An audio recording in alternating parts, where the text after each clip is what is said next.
Man smieklīgi palika tas, kad tagad veselības organizācija Halo, ir pateikusi to, ka mainīsim pasaules ēdienkarti.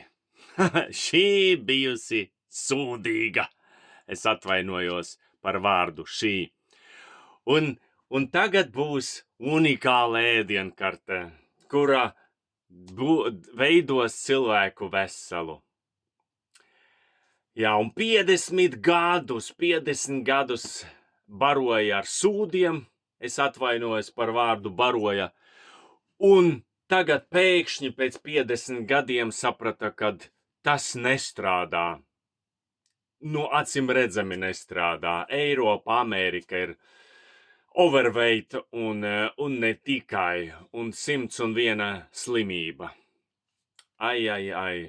Un tagad nāks atkal citā ēdienkarte, kura būs labāka. Un te ir jāņem vērā, ka mums cilvēkiem visiem ir jābūt galva uz pleciem un mums ir jādomā pašiem. Nevis jāklausās, ko apkārtēja kaut kādi tur veselības vai slimības. Onkuļi, tantes teiks, ko kā jāēd, ko kā jādara, jā.